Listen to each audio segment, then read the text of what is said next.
Et j'ai trouvé que c'était vraiment stupide. Pourquoi aller à l'école et obtenir un job et ne rien savoir sur l'argent? Je ne sais pas vous, mais vous m'avez manqué. Je tenais à vous le dire. Dans cette vidéo, Robert Kiyosaki va vous expliquer pourquoi, selon lui, les gens qui travaillent pour un salaire sont des losers. Pour ceux qui ne le savent pas, mon père riche était le père de mon meilleur ami. Mon père pauvre était un académique qui n'avait que de bonnes notes. Ce n'était pas mon cas. C'était plutôt un élève avec de mauvaises notes dans les bons jours. Mais mon père riche n'a jamais fini l'école, donc il avait un point de vue complètement différent. Ce n'est ni faux ni juste. Mon père riche était un entrepreneur, et mon père pauvre était un prof d'école. Responsable de l'éducation, doctorat, Stanford. Il avait toutes les références académiques. Donc à l'âge de 9 ans, à Hello Hawaii, mon père a commencé à m'éduquer. Parce que j'ai demandé à mon prof de CMA, « Qu'est-ce qu'on apprend sur l'argent ?» Il a répondu, « Nous n'enseignons pas sur l'argent. » Et j'ai trouvé que c'était vraiment stupide. Pourquoi aller à l'école et obtenir un job et ne rien savoir sur l'argent? Donc avec ça, c'était la leçon numéro 1. Les riches ne travaillent pas pour l'argent. Ma façon d'enseigner, c'est d'abord d'ajouter du doute dans votre cerveau pour changer votre système de croyances. Et ensuite, peut-être, vous allez pouvoir choisir de nouvelles croyances ou continuer avec vos vieilles croyances. Parce que l'éducation financière, c'est au sujet de ne pas travailler pour l'argent. C'est comme l'une des premières questions que j'avais lorsque j'ai finalement compris ce que mon père riche disait. J'ai dit alors, quand est-ce que je n'aurai plus jamais besoin d'un salaire? Donc mon but n'était pas, vous savez, d'aller sur la lune ou de trouver une cure contre le cancer. Mon travail c'était, quand est-ce que je n'aurai plus jamais besoin d'un salaire? Parce que tant que vous aurez besoin d'un salaire, que ce soit d'un employeur ou comme mon père pauvre, il était tellement effrayé à l'idée de perdre sa retraite de l'État. Et moi je suis là, mais quelle est cette façon de gérer sa vie? Ta retraite? Mon vieux père s'était plus ou moins fait virer. Il a perdu sa retraite. C'était la chose la plus effrayante au monde pour lui, de ne plus avoir de retraite. Après ça, c'était la sécurité sociale, ce qui est encore pire. Donc, c'est pour ça que mon but, lorsque j'avais votre âge, peut-être un peu plus âgé, aux alentours de 25 ans, j'ai dit, mon but est de ne plus jamais avoir besoin d'un salaire, de la part de qui que ce soit, y compris le gouvernement. Je ne veux pas d'assurance santé ou de sécurité sociale. Je disais, vous faites-le, moi je ne le ferai pas. Juste à cause de ceci, c'était la différence. Parce que je n'ai jamais voulu travailler pour l'argent, pour ensuite avoir besoin d'une retraite. Avec la situation économique actuelle, je dirais que l'une des pires choses à faire serait de trouver un travail, d'aller à l'école, trouver un travail, pour ensuite faire des petites économies et potentiellement acheter sa propre maison. Pourquoi?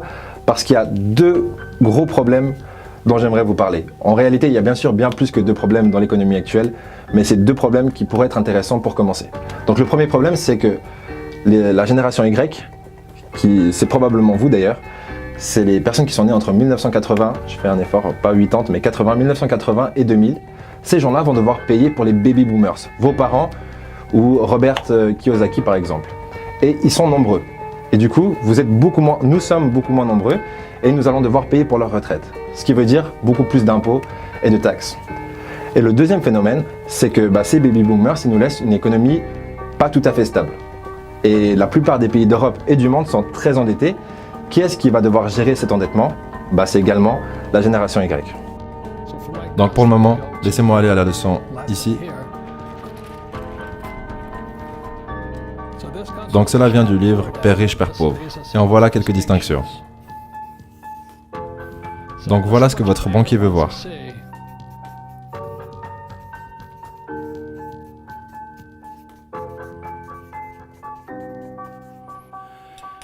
Et fondamentalement, le problème que la plupart des gens font, c'est qu'ils vont à l'école pour obtenir un travail. Et ils travaillent ici. Donc ça concerne les pauvres, la classe moyenne et ces gens. Et on en parlera tout à l'heure. Mais votre première ligne dans les dépenses, c'est les taxes. Juste dernièrement, le président Trump a dit qu'il y aura des réductions d'impôts. Il n'y avait pas de réduction d'impôts pour ces gens.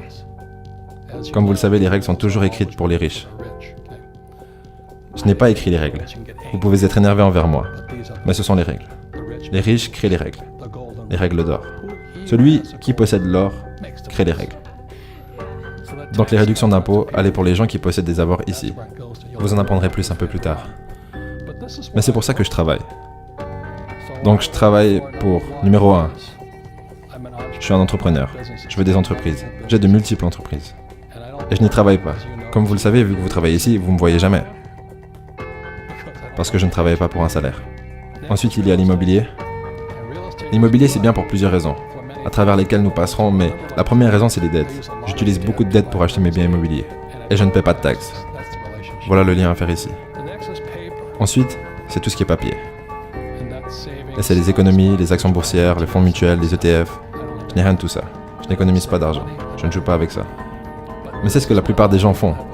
Aller à l'école, trouver un job, obtenir un troisième pilier, économiser de l'argent. Loser. Je fais ça juste pour vous énerver. Parce que peut-être vous y réfléchirez. Parce que je n'ai pas créé les règles. Mais ce sont les règles.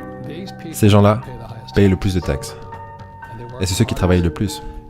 Et en dernier, il y a les commodités. 4 classes d'avoirs différents. Donc les commodités sont... Numéro 1, c'est l'or. 2, c'est l'argent, le pétrole, les terres, l'eau, la nourriture. Donc, c'est pour ça que je travaillais. Quand j'ai fini l'école, au lieu d'aller travailler pour un salaire et de travailler pour de l'argent, mon éducation devait aller au-delà d'obtenir un travail. Ce que j'avais un bon travail. Je devais maintenant... En fait, quand j'ai quitté l'école, la chose sur laquelle je me suis concentré en premier, c'était les commodités. En 1972, j'ai commencé à acheter de l'or.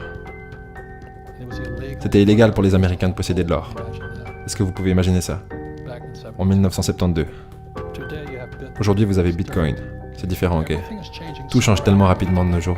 Si vous souhaitez qu'on fasse un épisode prolongé sur l'économie actuelle, les risques que vous encourez en gardant votre argent sur un compte épargne et l'intégration de la blockchain, des crypto-monnaies et particulièrement Bitcoin, ce que je vous laisse faire, c'est un petit sondage. Cliquez sur le petit i, pendant que je vous parle, vous pouvez le faire, et laissez-nous savoir si ça vous intéresse ou pas. On ne le fait pas si ça ne vous intéresse pas, on le fait si ça vous intéresse. Et ensuite, je suis passé dans l'immobilier. Pourquoi? Parce que je peux utiliser des dettes pour acheter de l'immobilier. Et vu que j'utilise des dettes, je ne paie pas de taxes. Et en troisième, j'ai commencé mon business, mon premier vrai business. J'ai eu beaucoup de petits business étant jeune, mais mon premier vrai business, c'était un portefeuille de surfeurs en nylon et velcro. Et c'est devenu directement international. Le problème, c'était que j'étais un idiot. Donc le business est monté et il est redescendu. Ce qui m'a maintenu en vie, c'était ça et ça. Donc vous pourriez me dire, mais pourquoi tu ne travailles pas pour l'argent? Et on va répondre à ça après. Ce que je ne veux pas, c'est ce qu'on appelle un salaire. Je veux des entrées d'argent.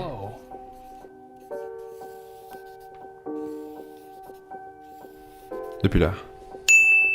Donc c'est ça que je veux dire quand je dis que les riches ne travaillent pas pour l'argent. Vous voulez des entrées d'argent qui vous font payer très peu de taxes. Et je peux utiliser beaucoup de dettes ici. La personne moyenne qui est allée à l'école, sa plus grosse charge, c'est les prêts d'étudiants bien sûr. Mais c'est horrible ce qu'ils vous font de nos jours. Les prêts étudiants sont les pires dettes qui soient, car vous ne pouvez pas vous mettre en faillite. Ensuite, vous allez essayer d'acheter une maison, et vous allez appeler ça un bien, alors qu'en réalité c'est une charge. Pourquoi? Parce que l'argent part de ce côté. Votre maison vous coûte de l'argent tous les mois. Vous louez une maison, ça vous coûte de l'argent. Ok? Ensuite, vous aurez besoin d'avoir une jolie voiture. J'en avais une. Donc le problème avec la plupart des jeunes, c'est qu'ils vont à l'école et ils trouvent un job. La plupart d'entre eux sont endettés par des prêts d'étudiants. Après, ils essaient de se marier, acheter une maison, une voiture. Et après, ils ont des dettes de carte de crédit. Mais ils n'ont jamais la chance d'arriver ici.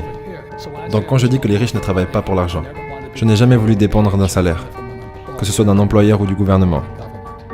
Je voulais être un être humain libre. Mais si vous avez un job, vous êtes taxé. Si vous engagez des employés, ils vous donnent des allègements fiscaux. Regardez Amazon par exemple, qui cherche un nouveau siège. Give a little bit. Give a little bit of your love to me. Tous les gouvernements veulent leur donner un siège. S'il vous plaît, venez en Inde. S'il vous plaît, venez au Canada. Pourquoi? Parce qu'ils apporteront des employés.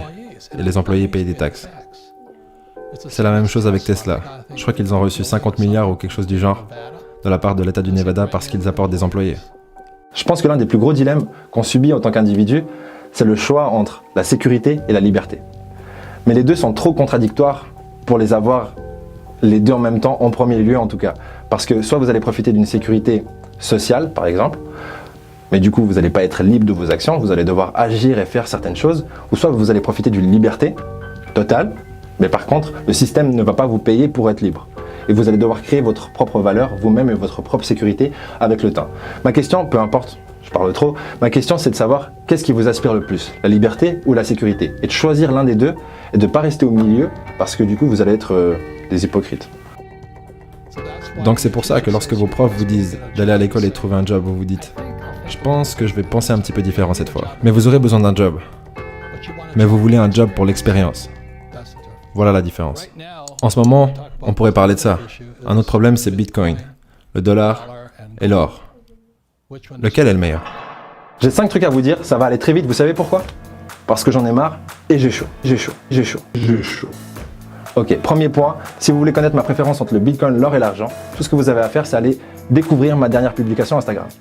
Deuxième point, les tirages au sort pour le concours Motivart avec 3 tableaux de motivation à gagner se feront parce qu'il y a 3 tirages au sort à la fin du prochain épisode.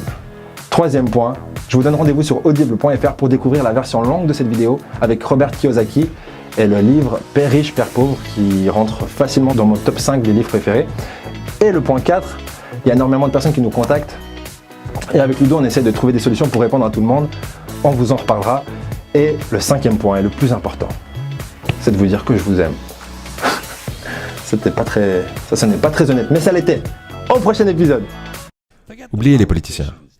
Les politiciens sont là pour vous donner l'impression que vous avez la liberté de choisir. Vous ne l'avez pas.